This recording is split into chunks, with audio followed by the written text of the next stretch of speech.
کاشف الدین صاحب کس طرح دیکھتے ہیں کہ یہ جو واقعہ پیش آیا ہے کافی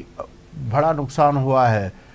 کیا نیٹ ورک جو ہے وہ ابھی تک اتنا اسٹرانگ ہے کہ اتنے بڑے لاسز پاکستان کے سیکیورٹی فورسز کو اپنا دیکھنے پڑ رہے ہیں؟ جی بالکل، یقیناً شمالی وزیرستان میں جو واقعہ پیش آیا ہے یہ ایک بڑا واقعہ ہے، اور اس میں جو نقصان ہوا ہے یہ نقصان بھی بہت بڑا ہے۔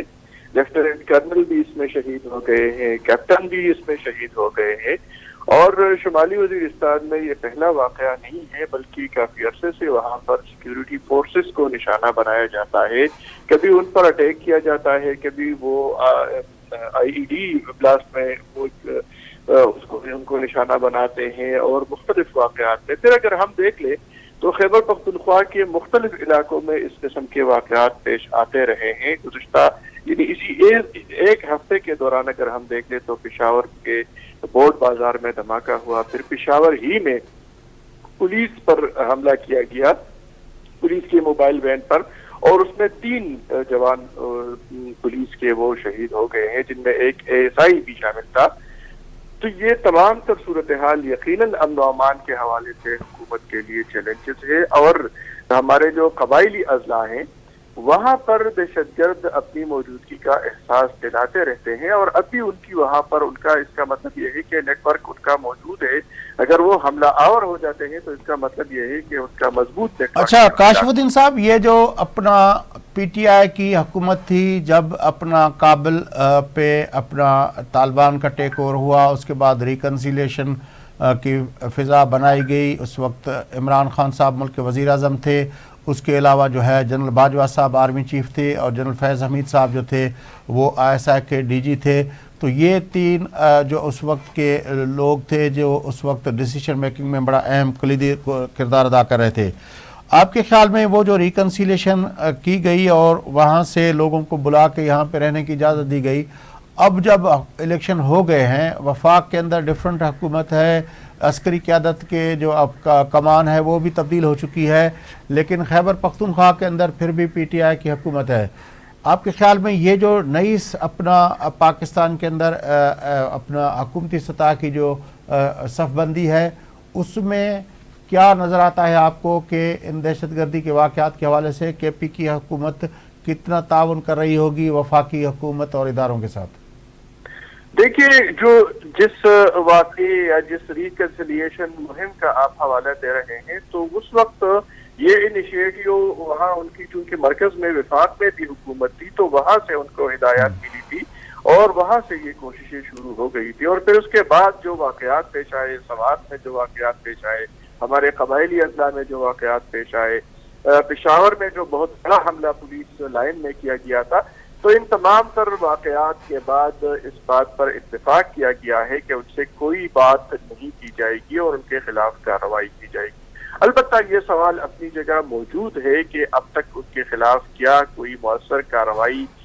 کب کی جائے گی، اور کوئی پراپر آپریشن ان کے خلاف کب کیا جائے گا۔ لیکن یہ حقیقت اپنی جگہ موجود ہے کہ ان مفاہمتی کوششوں یا مذاکرات کے نام پر جو کچھ ہو رہا تھا، اس کا فائدہ اٹھاتے ہوئے وہ جو مطلوب افراد تھے یا جو ٹی ٹی پی کے لوگ تھے وہ بڑی تعداد میں منتقل ہو گئے تھے خیبر پختونخوا میں اور مختلف علاقوں میں،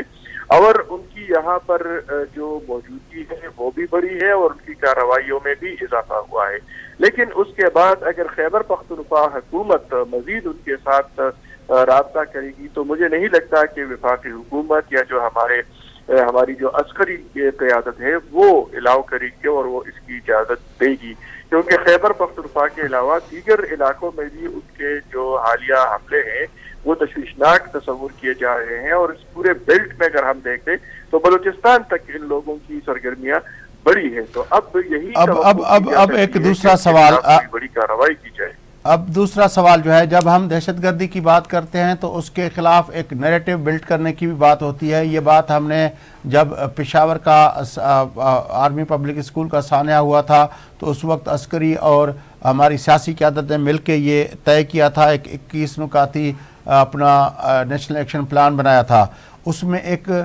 نیریٹو بیانیہ بنانے کی بات کی گئی تھی کہ دہشت گردی کے حوالے سے کہ کسی دہشت گرد کو گلوریفائی نہیں کیا جائے گا اور اس طرح کے واقعات میں ملوث کسی بھی آدمی کو وہ نہیں کیا جائے گا. لیکن جب کے پی کے کی صورتحال پہ ہم بات کرتے ہیں تو وہ نیریٹو کے حوالے سے پی ٹی آئی وہاں پہ بڑی جماعت ہے, کیا وہ اس نیریٹو کو اس انداز میں اس کی قیادت اس کے مقامی لوگ جو ہیں وہ ڈسٹرکٹس کے حوالے سے اور وہاں کی صوبائی قیادت وہ اس نیریٹو کو لے کے آگے بڑھے گی؟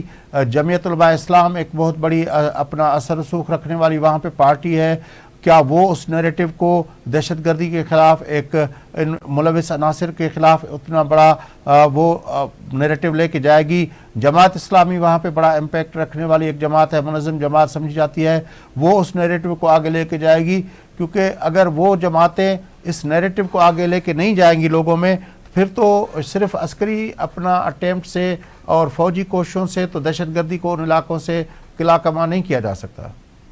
دیکھیں, جو بات آپ پاکستان تحریک انصاف کے حوالے سے کر رہے ہیں, تو اب چونکہ یہاں پر ان کی حکومت ہے تو انہیں خود اپنی پوزیشن واضح کرنی ہوگی. یہ ان کے لیے ایک امتحان ہے, ان کے لیے چیلنج ہے کہ وہ اپنی پوزیشن واضح کر دیں. اس کے علاوہ جو دیگر جماعتوں کا آپ تذکرہ کر رہے ہیں, تو خیبر پختونخوا کی جو ایک جماعت عوامی نیشنل پارٹی ہے, ان کا موقف اس حوالے سے بہت واضح ہے. ہم اب جس ریڈیو کی آپ بات کر رہے ہیں وہ اس کے حامی ہے. پھر جمعیت علماء اسلام کا جب تذکرہ کیا جاتا ہے تو جمعیت علماء اسلام بھی اے این پی کی طرح خود وکٹم ہے ان دہشت گردی کے واقعات کا, اور ہم نے یہ بھی دیکھا کہ باجوڑ میں ان کے جلسے پر اٹیک کیا گیا, پھر اس کے بعد ان کے کئی اور رہنماؤں پر اٹیک کیے گئے, بلکہ یہاں تک کہ حالیہ انتخابات کے دوران اور انتخابی مہم کے دوران جے یو آئی کی قیادت کو کہا گیا تھا کہ وہ گھر سے باہر نہ نکلے اور ڈیرہ اسماعیل خان, ٹانک, لکی مروت, لیکن کاشف الدین سید صاحب ٹی ٹی پی اور داعش دو لگتا کہ جمعیت علماء اسلام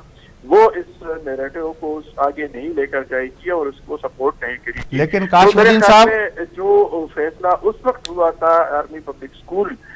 پر حملے کے بعد, جو ایک متفقہ فیصلہ تھا اور ایک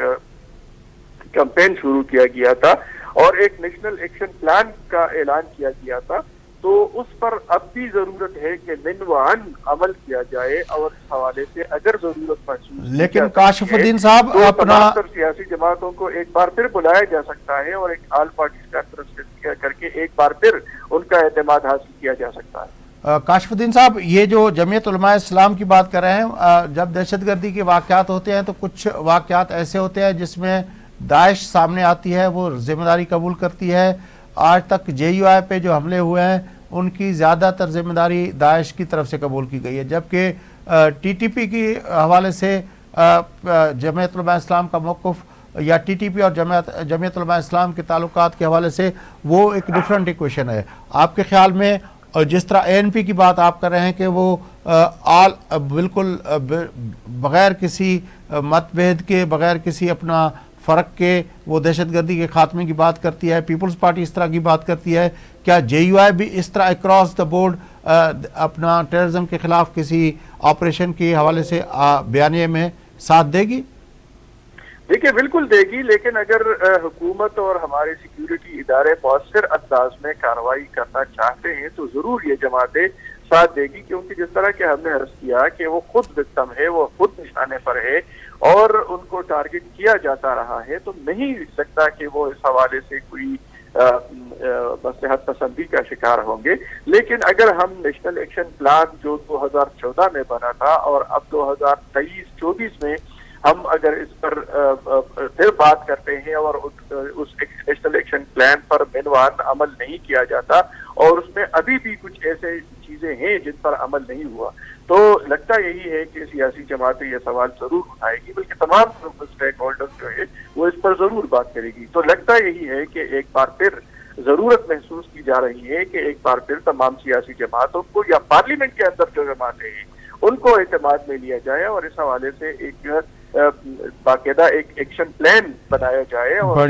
بڑی مہربانی کاشف الدین سید صاحب, کا جو یہ ناصور ہے یہ ختم کیا جائے مکمل طور پر. اور ایک بات جو آپ بڑی مہربانی, یہاں پر مختلف تنظیمیں, تو اس میں شک نہیں ہے کہ جو دہشت گرد تنظیمیں ہیں وہ مختلف گروپوں میں تقسیم ہو گئے ہیں, اور یہی لگتا ہے کہ ان کی وہ عالمی قوتوں کے مفادات کے لیے بھی کام کرتے ہیں. اگر خیبر پختونخوا کے مختلف ریجن ہے اور مختلف ریجن میں جب ہم دیکھتے ہیں تو دہشت گردوں کے مختلف گروپ جو ہیں وہ سرگرم ہیں. اور پھر جب بڑی مہربانی کاشف الدین سید صاحب، بڑی مہربانی آپ کی، آپ نے ہمیں ٹائم دیا. ناظرین، کاشف الدین سید صاحب جو کہ ملک جا سینئر صحافی نامیرا تنظیم گار سنگھ گڈوا